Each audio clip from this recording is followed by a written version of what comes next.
Maine Democratic Senate hopeful Graham Plattner takes time to reflect after alleged assault, promises even more empathy for victims. In a stunning turn of events that has left party strategists reaching for their strongest herbal tea, Graham Plattner, the rugged oyster farming, combat veteran everyman who was supposed to ride a wave of working class frustration straight into the U.S. Senate, announced he is taking time to reflect on the best path forward after a former girlfriend accused him of showing up uninvited, heavily intoxicated, and ignoring repeated objections during an encounter in 2021.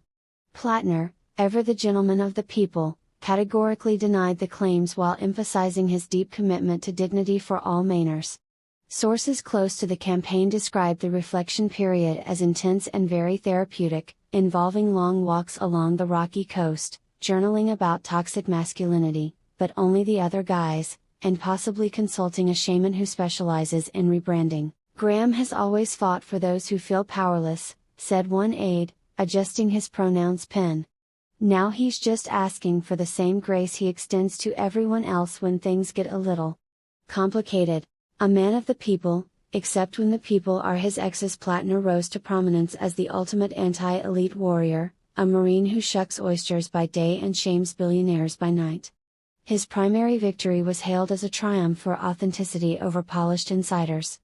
Women who dated him during his pre-campaign years, however, painted a slightly different portrait, one involving forceful advances, emotional turbulence, and the occasional arm-twisting that allegedly left marks but, according to Plattner, was just passionate Maine living.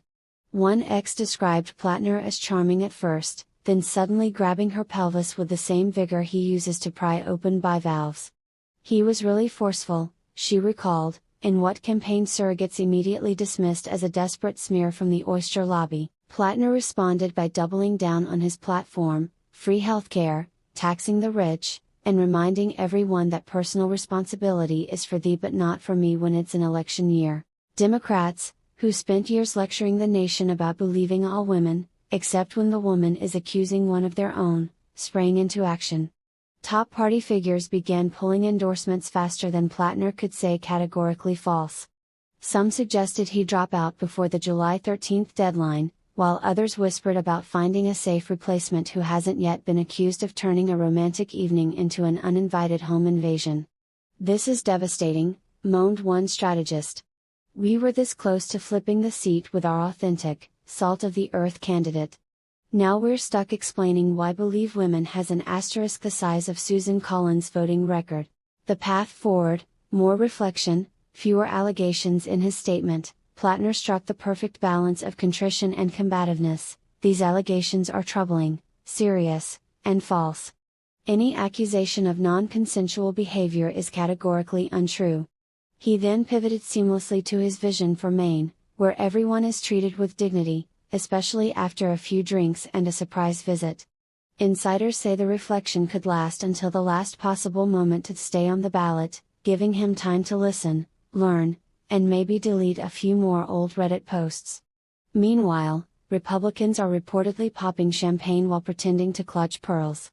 Susan Collins, the incumbent who has survived more political storms than a Maine lobster boat, must be smiling quietly. "At this rate," joked one GOP consultant, "Plattner's best path forward is becoming the spokesperson for Lessons Learned the Hard Way University." Tuition waived for former Marines with boundary issues. As the party grapples with yet another strong progressive voice whose personal life reads like a cautionary tale, voters are left wondering, in the battle for the soul of the Senate, will Maine choose the steady hand of experience or the oyster-shucking everyman who needs just a little more time to reflect? Stay tuned. Plattner promises the answer will be authentic, working class, and entirely someone else's fault.